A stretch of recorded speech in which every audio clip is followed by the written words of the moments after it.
आज हमारा ये सेकेंड लेक्चर है चैप्टर 9 का 10+2 का, that is strategies for enhancement in food production.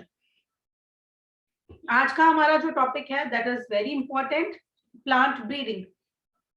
Plant breeding क्या होता है? It is a purposeful manipulation of plant species. Purposeful यानी कि कोई एक पर्पस रख के, कोई एक इच्छा रखकर जब हम किसी प्लांट की स्पीशीज को मैनिपुलेट करते हैं। मैनिपुलेट मींस जैसा वो नेचुरली काम कर रहा है उससे हटके हम कुछ और उसका काम करवाते हैं in order to create desire plant types. ऐसी मैनिपुलेशन हम क्यों करते हैं? ताकि हमारे पास एक डिजायर्ड प्लांट बन जाए, ऐसा plant which is better suited for cultivation, जिसको हम आसानी से कल्टीवेट कर सकें, जिससे अच्छी यील्ड यानी कि अच्छी फसल हो और जो डिजीज रेजिस्टेंट भी हो। अगर हम प्लांट्स में छेड़खानी करके, दैट इज मैनिपुलेशन करके, किसी पर्पस से हम उसको डिजीज रेजिस्टेंट, ज्यादा प्रोडक्शन वाला और आसानी से कल्टीवेट होने वाला प्लांट बनाते हैं, तो that is known as plant breeding. हमारी कंट्री में plant breeding is responsible for green revolution. Green revolution क्या है कि जितनी हमारी पॉपुलेशन जो है जिस रेट से बढ़ रही है, उस रेट से उस सारी पॉपुलेशन को फूड प्रोवाइड करना इम्पॉसिबल था। अगर हम सोचे कि हम सीड्स लें, उनको सॉइल के अंदर ग्रो करें, फिर उसमें से रूट आएंगी, फिर स्टेम आएगी, फिर उसके ऊपर लीव्स आएंगे, तो इस तरह से बाद में फ्रूट बनेगा, फिर ये फ्रूट और वेजिटेबल्स जो है वो सभी लोग लेंगे, खाएंगे। अगर हम ऐसा सोचें तो हम इतनी बड़ी पॉपुलेशन को कभी भी फीड नहीं कर सकते थे। इसीलिए ग्रीन रेवोल्यूशन जो है हमने किया, जिसके अंदर हमने प्लांट ब्रीडिंग के नए नए तरीके अपनाए। दो तरह से प्लांट ब्रीडिंग की जाती है। पहला तरीका है कन्वेंशनल यानी कि ट्रेडिशनल तरीका, जो हजारों सालों से चलता आ रहा है, और दूसरा है क्लासिकल प्लांट ब्रीडिंग और कन्वेंशनल प्लांट ब्रीडिंग। क्लासिकल और कन्वेंशनल में क्या फर्क है? कन्वेंशनल जो है आज से 9000 से 11000 साल पहले अपनाए जाने वाले तरीके हैं, जिनके अंदर क्या होता है कि प्लांट्स को जो हमने उगाना है वो कैसे किया कि हमने एक का पॉलन ग्रेन लिया, दूसरे के स्टिग्मा के ऊपर गिरा दिया। अब जो पॉलन ग्रेन है वो एक अलग स्पीशीज का है, सपोज स्पीशीज नंबर 1, और ये जो स्टिग्मा है ये दूसरी स्पीशीज का है, suppose this is species number 2। तो हम इस पॉलन ग्रेन को इसके ऊपर गिराते हैं और इससे जो है एक नया जो प्लांट बनता है उसमें क्या होगा, इस वाले स्पीशीज का भी और इस वाले स्पीशीज, दोनों ही स्पीशीज के कैरेक्टर्स प्रेजेंट होंगे। आजकल जो तरीका अपनाते हैं that is classical plant breeding. इसके अंदर जो है हाइब्रिडाइजेशन हम करते हैं, नए नए हाइब्रिड्स हम बनाते हैं, ऐसे प्लांट्स, ऐसे फ्रूट्स, ऐसे वेजिटेबल्स जो हमने कभी देखे नहीं, वो हम आर्टिफिशियली तैयार करते हैं, जिसके अंदर डिजायरेबल ट्रेट तो होता ही होता है, जो हम करेक्टर चाहते हैं वो तो प्लांट में आता ही आता है, इसके साथ हायर यील्ड भी हो जाती है, प्रोडक्शन भी कई गुना ज्यादा बढ़ जाती है, और जो रिजल्ट हम चाहते हैं वो 100% हमें रिजल्ट मिलता ही मिलता है। तो प्लांट ब्रीडिंग के लिए कई सारे प्लांट ब्रीडिंग प्रोग्राम्स जो है गवर्नमेंट ने शुरू किए हुए हैं, जिनको सिस्टमैटिक तरीके से कई सारे इंस्टीट्यूशन और कई सारी कंपनीज जो हैं वो चलाती हैं, जिससे कि फूड की प्रोडक्शन और क्वालिटी दोनों ही अच्छी हो जाए। तो कैसे की जाती है प्लांट ब्रीडिंग? प्लांट ब्रीडिंग के ये स्टेप्स हैं। Number 1 is collection of variability.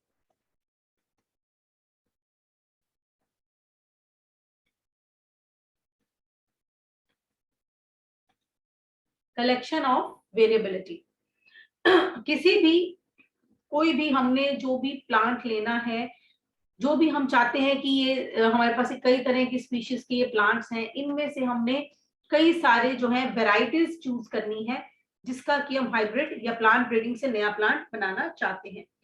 तो कई सारी उनकी जेनेटिक वेरिएबिलिटी को हम वहां पर कलेक्ट करते हैं, यानी कि कई सारे प्लांट्स को हम कलेक्ट करते हैं। इसे हम जर्म प्लाज्म कलेक्शन भी कह सकते हैं। Germ plasm collection, germ plasm collection मतलब जर्म मीन्स जो कुछ जर्माइनेट करे, यानी कि कुछ बनाए, और प्लाज्म मीन्स ऐसा लिक्विड। तो हम कोई भी किसी भी ऑर्गेनिज्म का मेल, किसी भी प्लांट का मेल और फीमेल गैमीट लेते हैं, दैट इज जर्मप्लाज्म, और उसमें से हम अब सिलेक्ट करेंगे। तो फर्स्ट स्टेप क्या है? Collection of variability. सेकंड है evaluation and selection of parents. Evaluation and selection of parents. अब हम इवेल्युएट करेंगे कि इन सारी वेराइटीज में से, इवेल्युएट करना मतलब कैलकुलेट करना, सारा पता करना कि इनमें से वो कौन सी वेराइटीज हैं जिनको हम पेरेंट्स की तरह सिलेक्ट करेंगे, यानी कि इनमें से किसी एक को हम एज मेल और दूसरे को एज फीमेल हम गैमीट जो है इनका हम चूज करेंगे। तो इवेल्युएट करेंगे, हम सारा खोजबीन करेंगे और फिर सिलेक्ट करेंगे एक प्लांट को मेल और एक प्लांट को फीमेल। थर्ड स्टेप है cross hybridization among the selected parents. अब इनकी हम करेंगे cross hybridisation.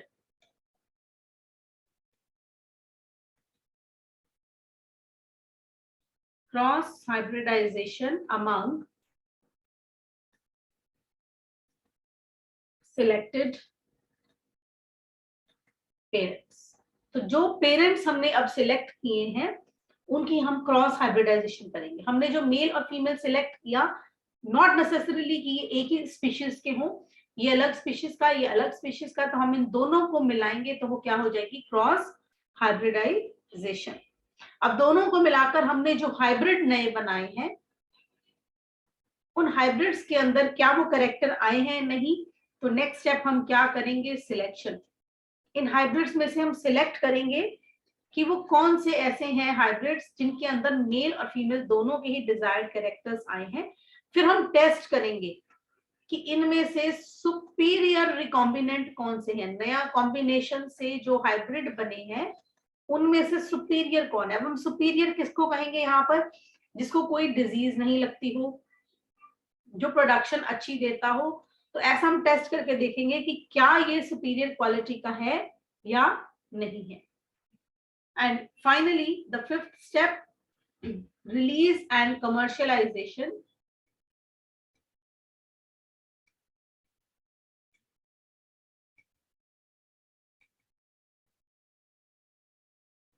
of new cultivars.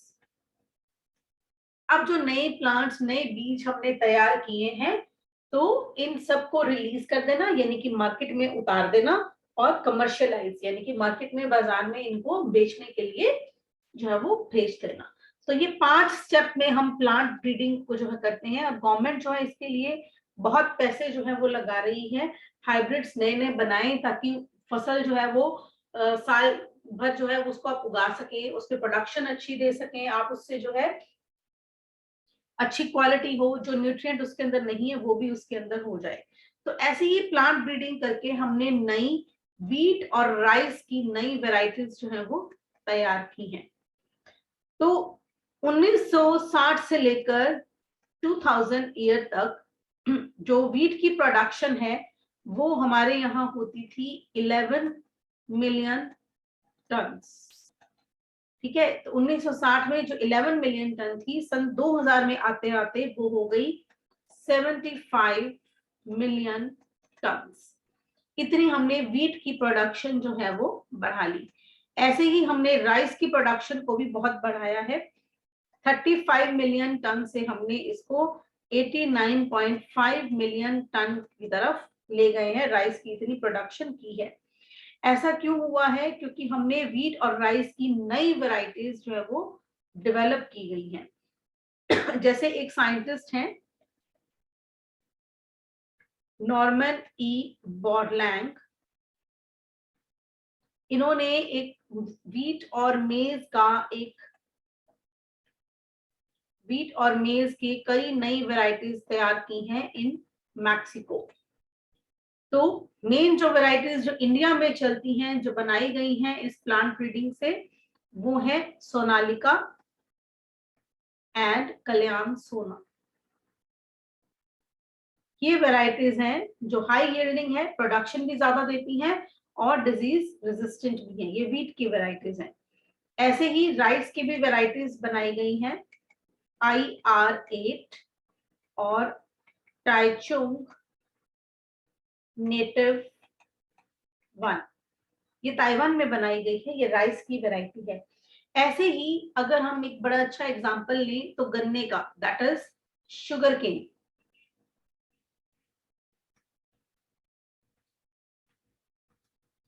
Sugar cane का भी अगर हम एग्जांपल लें, शुगर केन जो है, जो हमारे यहाँ नॉर्थ इंडिया में मिलता है, दैट इज सैकरम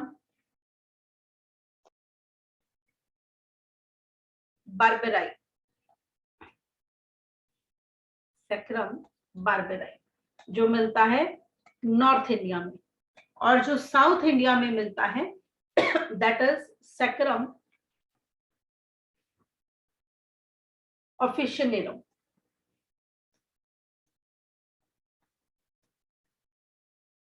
सैकरम ऑफिशिनेलम।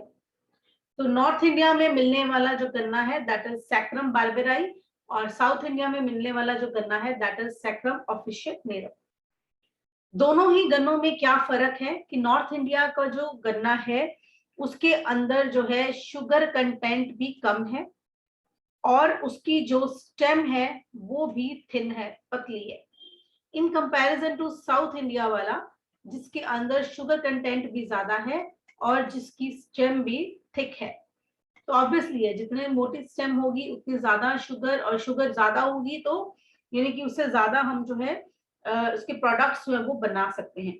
तो किया क्या गया कि साउथ इंडियन वाला जो गन्ना था, शुगर केन था, उसको नॉर्थ इंडिया में लाकर ग्रो करने की कोशिश की गई, लेकिन वो ग्रो नहीं हुआ। तो फिर हमने क्या करा कि इन दोनों को कंबाइन करके प्लांट ब्रीडिंग के प्रोसेस जो भी हमने डिस्कस किया, उससे हमने हाइब्रिड बनाया और उस हाइब्रिड को हमने नॉर्थ इंडिया में लगाया। अब हमारे पास जो गन्ना है उसका शुगर कंटेंट भी ज्यादा है, स्टेम भी थिक है, और उसको कोई डिजीज भी नहीं होती, तो हमारे नॉर्थ इंडिया की गर्मी और सर्दी भी टॉलरेट कर सकता है। तो इस तरह से हमने अलग अलग वेराइटीज जो है इन प्लांट्स की जो है हमने बना ली, जिससे कि हम इनको, हमने इनका न्यूट्रिएंट कंटेंट जैसे शुगर कंटेंट भी बढ़ा लिया, अपनी प्रोडक्शन भी ज्यादा कर ली, और डिजीज रेजिस्टेंट भी इसको बना लिया। अब अगर हम अकेला बात करें कि plant breeding for disease resistant, अगर हम सिर्फ प्लांट को डिजीज रेजिस्टेंट ही बनाना चाहते हैं तो हम प्लांट ब्रीडिंग के लिए क्या क्या कर सकते हैं, हमने क्या क्या किया है। प्लांट ब्रीडिंग के लिए जो है हमने पहले तो कन्वेंशनल तरीका अपनाया जाता था, लेकिन अब इन स्टेप से हमने क्या किया है, डिजीज रेजिस्टेंट प्लांट्स बना लिए। सबसे पहले हम क्या करते हैं, हम करते हैं स्क्रीनिंग ऑफ जर्म प्लाज्म। हम अलग अलग प्लांट्स इकट्ठे करते हैं जिनकी अलग अलग जेनेटिक कैरेक्टर्स हैं, अलग अलग डीएनए। अब इन अलग अलग हमारे ढूंढे हुए प्लांट से हम उनसे बनाते हैं हाइब्रिड्स, दैट इज हाइब्रिडाइजेशन। हम उनसे बनाते हैं हाइब्रिड, जो हमने पेरेंट्स सिलेक्ट किए हैं उन पेरेंट्स को मिलाकर हम एक नया हाइब्रिड तैयार करते हैं। अब ये जो हाइब्रिड है इसमें से सिलेक्ट किया जाता है और हाइब्रिड्स को इवेल्युएट किया जाता है कि इनमें से कौन से हाइब्रिड हैं जो डिजायर्ड कैरेक्टर्स वाले हैं, यानी कि जिनमें डिजीज रेजिस्टेंस है। फिर इनको टेस्टिंग के लिए बाजार में भेज दिया जाता है और एक नई वैरायटी उसी प्लांट की मार्केट में नए सीड की फॉर्म में आ जाती है। ऐसे ही डिजीज रेजिस्टेंट हमने बनाया है वीट को, गेहूं को। गेहूं की डिजीज रेजिस्टेंट वैरायटी है हिमगिरी, हिमगिरी। ऐसे ही हमने अलग अलग जो है बनाई हुई है, जैसे ब्रासिका की एक वैरायटी बनाई है, पूसा स्वर्णिम। अलग अलग डिजीज से ये अलग अलग प्लांट्स को रेजिस्टेंस दे रही है। अब इसमें हमने क्या क्या तरीके अपनाए हैं, हमने इसमें पहले क्या किया, हमने, क्योंकि ये सारा प्रोसेस जो है हाइब्रिड बनाने का कहाँ पर हो रहा है, लैब में। तो लैब में जब काम करते हैं हम क्या करते हैं, हम कोई एक डिश होती है जैसे ग्लास की, इसमें हम एक प्लांट का एक पार्ट, दूसरे प्लांट का दूसरा पार्ट, सपोज मेल और फीमेल पार्ट लेते हैं और यहाँ पर इन दोनों को कंबाइन करते हैं। वैसे तो आसपास का सारा कंडीशन हम स्टेराइल मेंटेन करते हैं, लेकिन अगर बाय चांस इन्फेक्शन हो जाए या कुछ टेम्परेचर की एटमॉस्फेरिक कंडीशंस ऐसी हो जाए जिसकी वजह से ये जो नया बनने वाला हाइब्रिड है इसके अंदर वेरिएशंस आ जाएं, तो लैब में काम करते हुए वेरिएशंस आ जाना उसे हम बोलते हैं सोमा क्लोनल वेरिएशंस। तो यहाँ पर कुछ वेरिएशन जो हमने नहीं भी डाली थी, नहीं भी सोची थी, लैब में काम करते वक्त ऐसी सोमा क्लोनल वेरिएशंस भी आ जाती हैं। तो हमें उन वेरिएशंस में से भी कुछ प्लांट्स को सिलेक्ट करना पड़ता है कि क्या ये वेरिएशन हमें चाहिए थी या नहीं चाहिए थी। अब इस चीज से बचने के लिए हम क्या करते हैं, हम एक और तरीका भी अपना सकते हैं, जेनेटिक इंजीनियरिंग। जेनेटिक इंजीनियरिंग क्या है कि हमने एक प्लांट लिया और इसका डीएनए निकाला, डीएनए को हमने छोटे छोटे पीसेस में कट कर दिया, ये हमारे पास छोटे छोटे पीस आ गए डीएनए के। फिर इस डीएनए में से हमने वो डिजायर्ड डीएनए ढूंढा, इसकी मल्टीपल कॉपीज तैयार कर ली इस वाले डीएनए की, और उन मल्टीपल कॉपीज से हमने एक प्रोडक्ट बना लिया। सपोज कर लो हमने सीड बना लिए, तो अब ये सीड जो है हम मार्केट में उतार देते हैं और फाइनली हमारे पास जो है नई कैरेक्टर वाला, नई वेराइटी वाला एक नया सीड, एक नया प्लांट जो है वो हमारे पास तैयार हो जाता है। तीसरी एक और चीज जो इस पूरे प्रोसेस में आ सकती है, हम देख सकते हैं, दैट इज म्यूटेशंस। म्यूटेशंस क्या होते हैं? Sudden changes. ये इनहेरिटेबल भी हो सकती हैं और इनहेरिटेबल भी हो सकती हैं, कि जो इनहेरिट नहीं हो सकती, नॉन इनहेरिटेबल एंड इनहेरिटेबल दोनों तरह की म्यूटेशंस हो सकती हैं। जैसे कि मूंग बीन, जो मूंग दाल है, उसके अंदर जो है एक वायरस है, येलो मोज़ैक वायरस, ये इसको अटैक कर देता है मूंग की दाल को। तो येलो मोज़ैक वायरस जो है, और एक और डिजीज है पाउडरी मिल्ड्यू। तो येलो मोज़ैक वायरस और पाउडरी मिल्ड्यू ये दो डिजीजेस हैं जो कि अचानक से मूंग दाल के अंदर क्रिएट हो गई। हमने मूंग दाल को न्यूट्रिशियस बनाना था, किसी और डिजीज से बचाना था, लेकिन जब हम उसके अंदर प्लांट हाइब्रिडाइजेशन कर रहे थे तो बीच में क्या हो गया, हमारे पास कुछ म्यूटेशंस आ गई, यानी कि डिजीज करने वाले कैरेक्टर बीच में आ गए। तो उन चीजों से तो हमने बचा लिया, लेकिन नई डिजीजेस से हमने इनको नहीं बचा पाए, जो कि किसकी वजह से आई? म्यूटेशंस की वजह से क्रिएट हो गई। दूसरा, हम प्लांट ब्रीडिंग को यूज कर सकते हैं to develop resistance to insects and pests. कीड़े मकोड़े और पेस्ट वगैरह से बचाने के लिए भी हम प्लांट ब्रीडिंग जो है वो प्रोसेस कर सकते हैं। नॉर्मली अगर हम देखें तो कई प्लांट्स जो हैं वो अपने आप को इंसेक्ट्स और पेस्ट से बचाने के लिए क्या करते हैं, जैसे उनके लीव्स जो है वो हेयरी होते हैं, लीव्स के ऊपर छोटे छोटे हेयर होते हैं, जो कोई भी एनिमल खाएगा या इंसेक्ट खाएगा तो उसको इरिटेशन होती है। कुछ प्लांट्स की स्टेम जो है इतनी सॉलिड होती है कि एनिमल्स या इंसेक्ट्स उसको खा ही नहीं पाते हैं, इसीलिए वो उसको प्रेफर ही नहीं करते।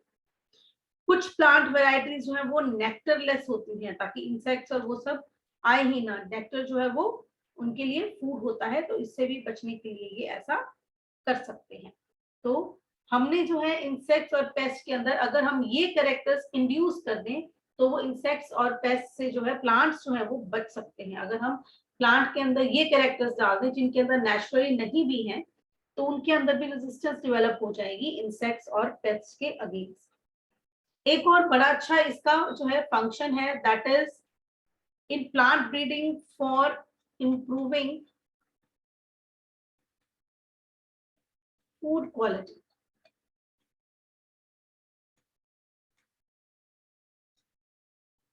फूड क्वालिटी को बढ़ाने के लिए भी हम करते हैं, और इस प्रोसेस को हम बोलते हैं bio fortification. Very very important topic है ये, bio fortification. Bio means living, fortification means multiple times किसी चीज को बढ़ा देना। तो किसी भी जो क्रॉप्स हैं उनकी ब्रीडिंग करना, crop breeding with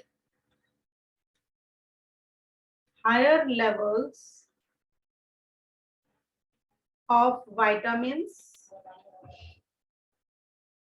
and minerals. किसी भी प्लांट में अगर कोई विटामिन या मिनरल नहीं है या उसके अंदर कोई प्रोटीन नहीं है या प्रोटीन कम है, तो इन सब की अमाउंट उसके अंदर बढ़ा देना ताकि वो फूड या वो प्लांट है जो वो बहुत ज्यादा हेल्दियर बन जाए, इसे हम बोलते हैं बायोफोर्टिफिकेशन। बायोफोर्टिफिकेशन के कुछ ऑब्जेक्टिव्स हैं, यानी कि कुछ जो है उनके गोल्स हैं। पहला क्या है? प्रोटीन कंटेंट और क्वालिटी को बढ़ाना। प्रोटीन कंटेंट एंड क्वालिटी को बढ़ाना। किसी भी प्लांट में प्रोटीन और उसकी जो भी कंटेंट्स हैं उसकी क्वालिटी को बढ़ा देना, उसके अंदर ऑयल की क्वांटिटी को बढ़ा देना और क्वालिटी भी अच्छी कर देना। अगर उसके अंदर कोई विटामिन नहीं है तो उसके अंदर विटामिन को भी बढ़ा देना। और इसके अलावा जो भी माइक्रोन्यूट्रिएंट्स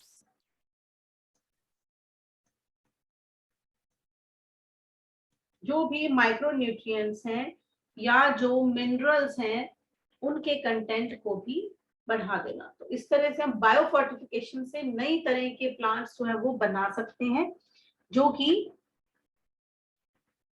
हर तरह से एक अच्छा न्यूट्रिशियस, एक कंप्लीट फूड की तरह काम कर सकता है। ऐसे ही करके जो है हमने कई सारी चीजें बनाई हैं, जैसे कि हमने बीन्स, राजमा वगैरह जिनके अंदर प्रोटीन कंटेंट ज्यादा है, ठीक है। फ्रेंच और गार्डन पीस हमने ऐसे बनाए हैं, मटर ऐसे बनाए हैं जिनमें प्रोटीन का कंटेंट ज्यादा होता है। इस तरह से करके हमने बायोफोर्टिफिकेशन की है। बायोफोर्टिफिकेशन ही करके हमने एक चीज और बनाई है, लेकिन ये है एटलस 66। ये जो वैरायटी है एटलस 66, ये वीट की वैरायटी है। एक नई तरह का हमने गेहूं बनाया है, ऐसा गेहूं जिसके अंदर प्रोटीन की अमाउंट आम गेहूं से बहुत ज्यादा रहती है, एटलस 66। तो इस तरह से हमने कई नए हाइब्रिड्स जो है वो बायोफोर्टिफिकेशन के लिए भी तैयार किए हैं, ताकि उसका कंटेंट जो है वो अच्छा हो जाए, वो खाने से मिनरल्स और ये सब चीजें जो एक नॉर्मल ह्यूमन को चाहिए, उसकी बॉडी को चाहिए, वो सब उसे मिल जाए। अब अगर हम प्रोटीन की बात करते हैं तो एक टॉपिक आता है सिंगल सेल प्रोटीन। अगेन बहुत ही इंपॉर्टेंट टॉपिक रहता है ये, इसे हम SCP भी कहते हैं, that is single cell protein. यानी कि प्रोटीन का सोर्स क्या होगा? एक सिंगल सेल, और वो सिंगल सेल हमें इतना प्रोटीन देगा जितना प्रोटीन हम नॉर्मल अपनी जो डाइट है उन सब चीजों से नहीं ले सकते।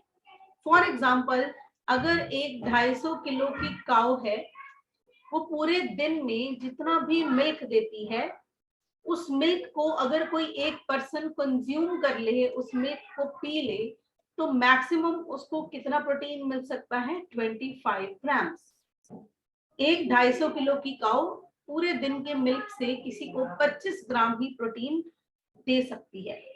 वहीं अगर हम सिंगल सेल प्रोटीन यानी कि यूनिसेलुलर एक ऑर्गेनिज्म को ले, जैसे कि स्पिरुलिना, अगर हम इतना ही स्पिरुलिना लें यानी कि 250 केजी स्पिरुलिना लें, तो उससे हमें कितना प्रोटीन मिल सकता है? 25 टन। डिफरेंस देखिए कितना ह्यूज है, कहाँ 25 ग्राम और कहाँ 25 टन। तो एक 250 किलो की काऊ के रख रखाव में, उसकी मेंटेनेंस में उसको फूड भी देना पड़ेगा। जहां स्पिरुलिना जो कि एक साइनोबैक्टीरिया है, वो एक सिंगल सेल यूनिसेलुलर ऑर्गेनिज्म है, इसको तो चीनी वाला पानी, अगर वाला पानी किसी भी चीज में रख दो तो ये तो कुछ ही मिनटों में अपने आप को डिवाइड भी करके इतना सारा दे देगा। ना कोई इसका खर्चा है, ना कोई इसका ध्यान रखने की जरूरत है। तो ये इतना बड़ा डिफरेंस जो है प्रोटीन का होने की वजह से आज जो है जो डेयरी मिल्क है, उससे जो है डेयरी प्रोडक्ट्स हैं, उसके प्रोटीन की बजाय हम सिंगल सेल प्रोटीन को प्रेफर करते हैं। इवन कि एस्ट्रोनॉट्स जो कि स्पेस में जाते हैं, वो भी अपने साथ ये स्पिरुलिना को ही लेकर जाते हैं। स्पिरुलिना के अलावा कुछ बैक्टीरिया भी हैं जो कि सिंगल सेल प्रोटीन की तरह काम करते हैं, जैसे कि एक बैक्टीरिया है मिथाइलोफाइलस बैक्टीरिया, इसमें भी बहुत ज्यादा प्रोटीन होता है। एक यीस्ट है दैट इज कैंडिडा यूटिलिस, ये भी जो है सोर्स ऑफ प्रोटीन है। एक फंगस है दैट इज फ्यूजेरियम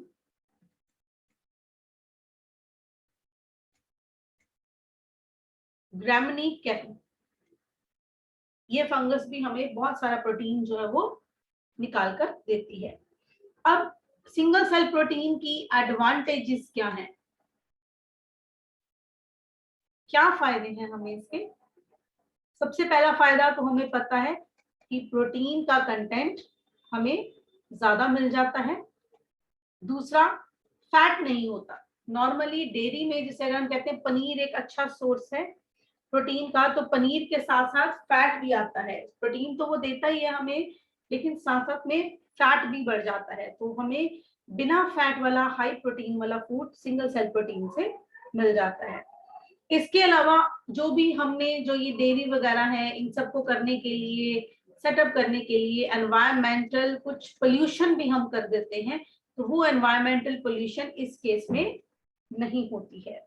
और इसे हम लेबोरेटरीज में भी प्रोड्यूस कर सकते हैं सिंगल सेल प्रोटीन को। इसके लिए हमें डेयरी फार्म वगैरह लगाने की कोई जरूरत नहीं है, तो हम लेबोरेटरीज में भी ये सारा काम कर सकते हैं। तो ये था प्लांट ब्रीडिंग के बारे में। कोई डाउट्स हैं तो आप पूछ सकते हो बेटा अभी।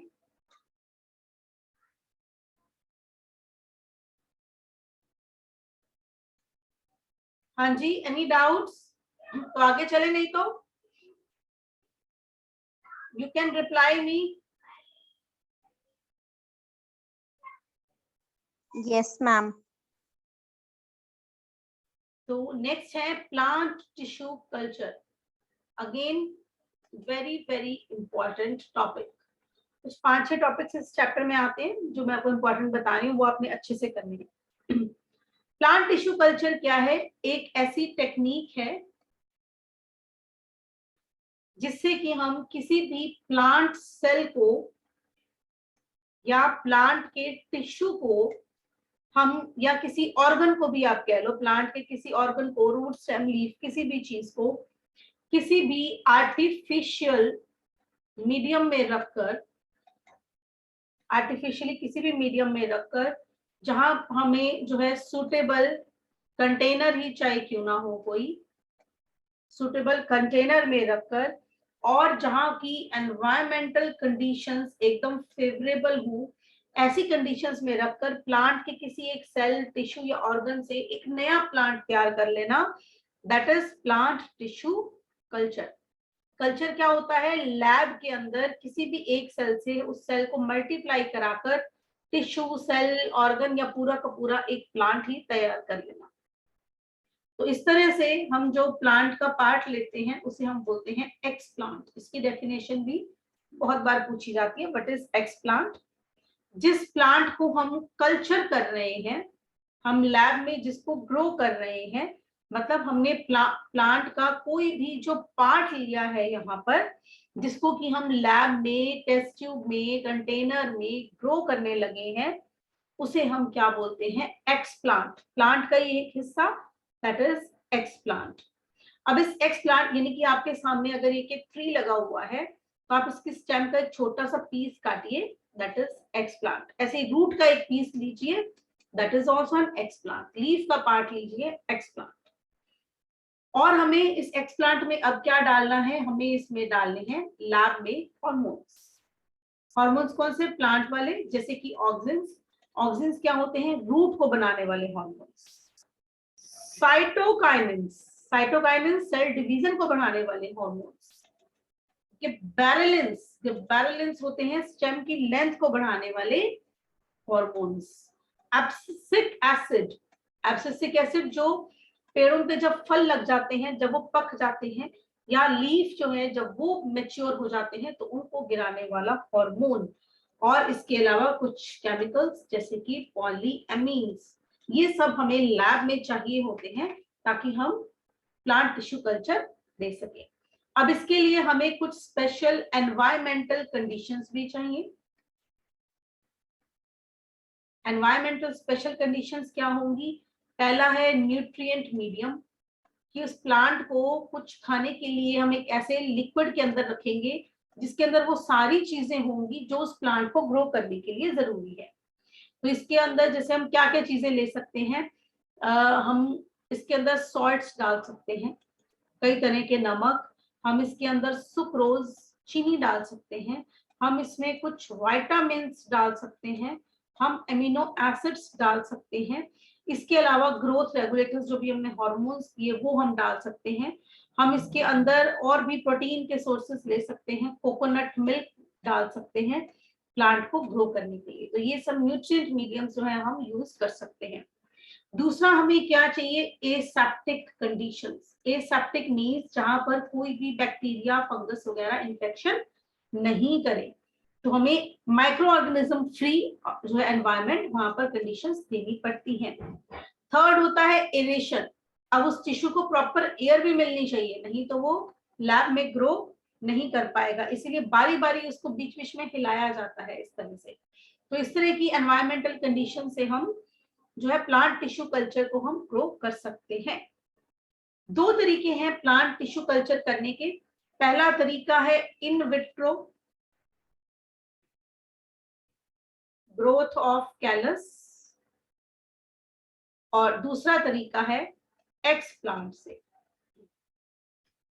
कैलस क्या होता है? कुछ सेल्स का गुच्छा, ग्रुप ऑफ सेल जिसका कोई फंक्शन नहीं है उसे हम बोलते हैं कैलस। तो हम क्या करते हैं कि हम अनडिफरेंशिएटेड सेल्स ले लेते हैं प्लांट में से, जैसे कि अगर किसी प्लांट की रूट निकल रही है तो रूट के यहाँ पर कैलस हमें मिल जाएगा, स्टेम की एपेक्स पे हमें कैलस मिल जाएगा। हम इस कैलस को लेते हैं और इसको हम लैब में ग्रो करते हैं। 2 से 3 हफ्ते में हमारे पास ये सेल्स जो है बहुत सारे तैयार हो जाते हैं। ऑक्सीजन डाल देंगे तो रूट बन जाएगी, बैलेंस डाल देंगे तो स्टेम बन जाएगी। एक तो ये तरीका हो गया। दूसरा तरीका हमारा क्या होता है? एक्सप्लांट। प्लांट का ही हमने एक टुकड़ा लिया जो भी हमने डिस्कस किया, उसको ये सारी एनवायरमेंटल कंडीशंस दी, फूड दे दिया, और उससे हमने जो है एक नया प्लांट क्रिएट कर लिया। एक और तरीका हो सकता है that is suspension culture. Suspension culture में हम क्या करते हैं, एक सिंगल सेल लेते हैं या कोई ग्रुप ऑफ सेल्स हम ले लेते हैं प्लांट के किसी भी हिस्से से, और उसको लिक्विड के अंदर इस तरह से सस्पेंड करके रख देते हैं। उसके अंदर हम artificial oxygen that is 2,4-D, ये एक तरह का ऑक्सीजन है, रूट प्रमोटिंग हार्मोन है, ये डाल देते हैं और कुछ ही दिनों में ये सेल्स अच्छे से ग्रो करके कैलस बना देते हैं। फिर हम कैलस को जो है आगे लैब में ग्रो करके एक नया प्लांट तैयार कर लेते हैं। ऐसे ही हमारे पास एक और तरीका है that is micro propagation. Micro propagation क्या है? प्लांट टिश्यू कल्चर ही है, रैपिडली मल्टीप्लिकेशन करने का तरीका है। हम रैपिडली मल्टीप्लाई करा सकते हैं इसमें प्लांट को, और इसमें हम यूज क्या करते हैं? ऐसे प्लांट्स जो कि ऑर्नामेंटल हैं। ऑर्नामेंटल मीन जिनको हम सजावट के लिए यूज करते हैं, या हम किसी प्लांट के फ्रूट, जैसे फ्रूट वाले ट्रीज हैं, उनके हम कोई भी एक पार्ट, छोटा सा एक हिस्सा हम उसका काट लेते हैं, बहुत ही माइन्यूट, बहुत ही बारीक हिस्सा लेंगे जिसे हम क्या बोलेंगे? प्रोपेग्यूल। बेसिकली प्रोपेग्यूल क्या होता है? एक ऐसा टुकड़ा जिसमें कैपेसिटी है कि वो होल प्लांट बना सकता है, उसे हम क्या बोलते हैं? प्रोपेग्यूल। तो इस तरह से एक छोटा सा पार्ट लेकर उससे एक पूरा प्लांट बना देना, that is micro propagation. Micro propagation is एक प्लांट का माइन्यूट प्रोपेग्यूल, यानी कि एक छोटा सा हिस्सा लेकर उससे एक पूरा प्लांट बना देना। आज के लिए इतना काफी है। तो अब आप मुझे बताएं, क्या इसमें आपको कोई डाउट